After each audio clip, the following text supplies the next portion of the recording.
TV Telugu. ఇప్పుడు AP top 10 చూద్దాం. అప్పనపల్లి ఉచ్చులవారిపేట రహదారి అభివృద్ధికి ప్రభుత్వం 1.45 కోట్లు మంజూరు చేసింది. ఏపీఆర్ ఆర్ఎస్పీ నిధులతో 2 కిలోమీటర్ల మేర ఈ రోడ్డును బీటీ రోడ్డుగా ఆధునీకరించనున్నారు.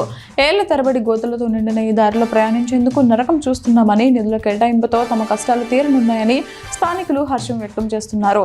సాధ్యమైనంత త్వరగా పనులు ప్రారంభించి నాణ్యమైన రహదారిని అందుబాటులోకి తీసుకురావాలని గ్రామస్తులు శుక్రవారం కోరారు. జనగణన 2027ను సమర్థంగా నిర్వహించేందుకు ప్రజలు స్వీయ గణన విధానాన్ని వినియోగించుకోవాలని విజయనగరం జిల్లా కలెక్టర్ ఎస్ రామసుందర్ రెడ్డి సూచించారు.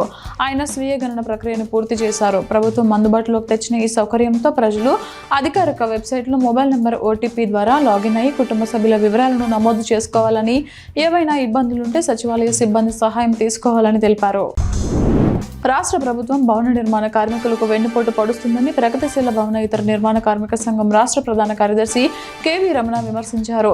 జంగారెడ్డిగూడెంలో జరిగిన నిరసన కార్యక్రమంలో ఆయన మాట్లాడుతూ, కూటమి ప్రభుత్వం భవన నిర్మాణ కార్మికుల కూతురు వివాహ ఖర్చును 40,000 ఇస్తామని హామీ ఇచ్చి ఇప్పుడు 20,000 మాత్రమే ఇస్తామని జీవో విడుదల చేయడం పట్ల ఆగ్రహం వ్యక్తం చేశారు. ఉమ్మడి ప్రకాశం జిల్లాలోని గిద్దలూరు నియోజకవర్గం ప్రజా సమస్యల పరిష్కారంలో రాష్ట్రంలో 6వ స్థానం సాధించడంపై ఎమ్మెల్యే అశోక్ రెడ్డి అధికారులను ప్రశంసించారు. ఇటీవల సీఎం చంద్రబాబు ఎమ్మెల్యేలకు కేటాయించిన ర్యాంకింగ్స్లో ప్రకాశం జిల్లా మొదటి స్థానంలో నిలవడంపై ఆయన ఆనందం వ్యక్తం చేశారు.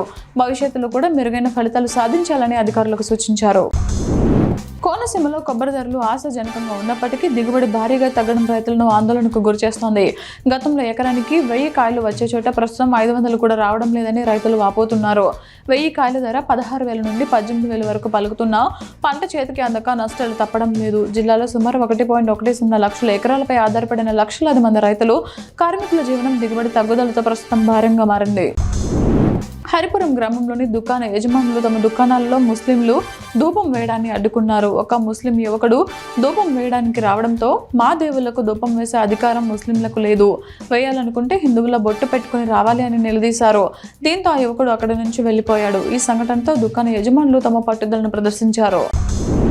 ఏపీ రాజకీయాల్లో మహిళల అంశంపై ఎంపీ బాయిరెడ్డి శబరి వ్యాఖ్యలకు ఎమ్మెల్సీ వరదు కళ్యాణి కౌంటర్ ఇచ్చారు. జగనన్న పాలనలో మహిళలకు ప్రాధాన్యం ఇచ్చామని, రిజర్వేషన్లు డీబీటీ ద్వారా సాధికారత సాధించామని కళ్యాణి తెలిపారు. కూటమి ప్రభుత్వం మహిళల రక్షణలో విఫలమైందని ఆమె తీవ్ర విమర్శలు చేశారు. జలమూరు మండలం తిమ్మడం గ్రామంలో కలెక్టర్ స్వప్న దినకర్ ఒక రైతు ఇంటికి నేరుగా వెళ్లి ఆయన భూముల వివరాలను, సిబ్బంది పనితీరును అడిగి తెలుసుకున్నారు. అక్కురాడలో రైతుకు భూములు ఉండడంతో రీసర్వే ఎంతవరకు జరిగిందో వివరాలు సేకరించారు. రాత్రి వేళలో కలెక్టర్ రాకతో గ్రామస్తులు ఆయనను కలిసేందుకు తరలివచ్చారు. మార్కాపురం పట్టణంలో పెరుగుతున్న ట్రాఫిక్ సమస్యను పరిష్కరించడానికి సిఐ సుబ్బారావు ప్రత్యేక చర్యలు చేపట్టారు. కోర్టు సెంటర్లోని సిగ్నల్స్ పాయింట్ వద్ద ట్రాఫిక్ ను స్వయంగా పరిశీలించి వాహనదారులకు సిగ్నల్స్ ను అనుగుణంగా వెళ్లాలని సూచించారు. మార్కాపురం జిల్లాగా ఏర్పడడంతో ట్రాఫిక్ సిగ్నల్స్ ఏర్పాటు చేశామని, ప్రజలు పోలీసులకు సహకరించాలని ఆయన కోరారు. వైఎస్ఆర్ కడప జిల్లా ప్రొద్దుటూరులో కొత్తపల్లి పంచాయతీ అధికారులు కాలువలను ఆక్రమించి చేపడుతున్న అక్రమ నిర్మాణాలకు అండగా నిలుస్తున్నారనే ఆరోపణలు వెల్లువెత్తుతున్నాయి. స్థానిక కొత్తపల్లి కాలువను ఆక్రమించి భారీ అపార్ట్మెంట్ను అక్రమంగా నిర్మిస్తున్నా అధికారులు పట్టించుకోవడం లేదని స్థానికులు ఆగ్రహం వ్యక్తం చేస్తున్నారు.